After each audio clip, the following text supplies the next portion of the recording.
7. The game. Honestly, there's little appeal for anyone to really play this game, as I think it was only an experiment by the creator. At first, you are greeted by an interface, which then leads you to a platforming section of the game. Following this, you find keys and complete puzzles, find the interface being philosophical, and that's the end of the game. Compared to stuff out there, this game is lacking, but to be fair, I don't think it was made to contend with other games. It's a game the creator just made to see what game designing was like. In the end, we all have to start somewhere.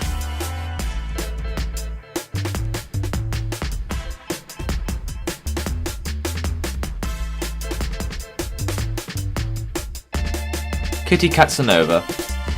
It's getting pretty hard already to decide how each game ranks, because I think Kitty Casanova is pretty good.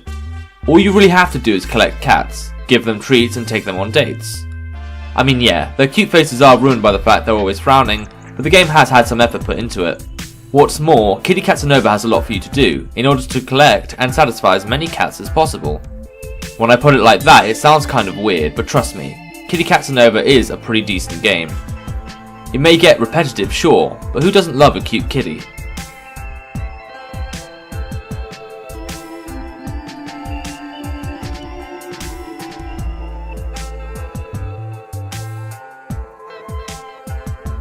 Fear and Hunger. Does anyone remember the RPG Darkest Dungeon? Well, Fear and Hunger is a game similar to that, mixed with elements of Undertale. Basically, you choose the type of character you want to be, and then venture into an abandoned castle. Whilst adventuring, you have to watch out for both enemies and your hunger level. When you encounter enemies, you not only have to consider how to beat them, but also when best to interact with them. Should you speak to them? Run from them? The combat system is smarter than the average RPG battle, and that makes it more enjoyable. Unfortunately, the game is only available in demo form at the moment, hence this game has been downranked in the list. Still, it is a title which shows some reasonable promise.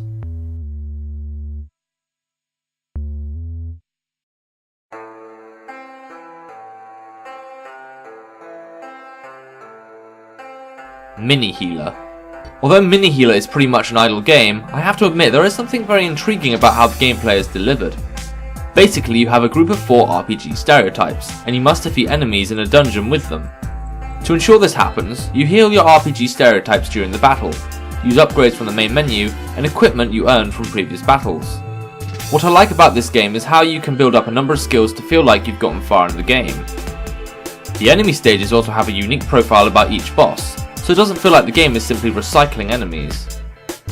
I will admit the gameplay can get repetitive, as once you get the hang of it there isn't much more to learn, but still, Mini Healer is a game you can really dig into.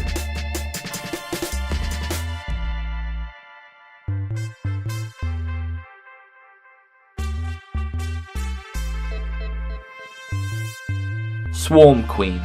Never thought I'd be ranking a game about an alien queen giving birth to alien soldiers, but here we are.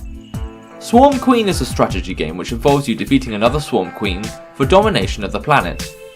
You spawn harvesters to collect nectar, and then specialise eggs to create soldiers to defeat the enemy queen. Each level also unlocks new soldiers for you to use, meaning that the game will continue to grow in complexity. The game even features a mini-plot occurring, which tries to get you to appreciate the characterization of Swarm Queens. Although I have seen a gameplay mechanic like Swarm Queen before, whereby 2 opposing teams use soldiers to defeat the enemy, I think Swarm Queen executes this type of game really well.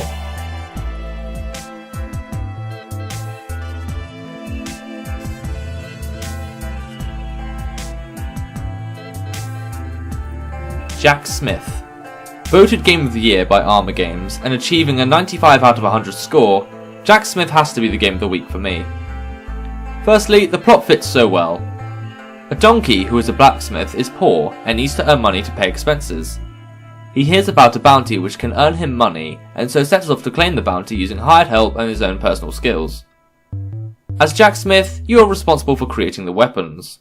When your minions kill enemies for you, you collect loot to make more powerful weapons and unlock new weapons to create. There are so many areas and unlockables to this game that Jack Smith can really challenge you to reach the end.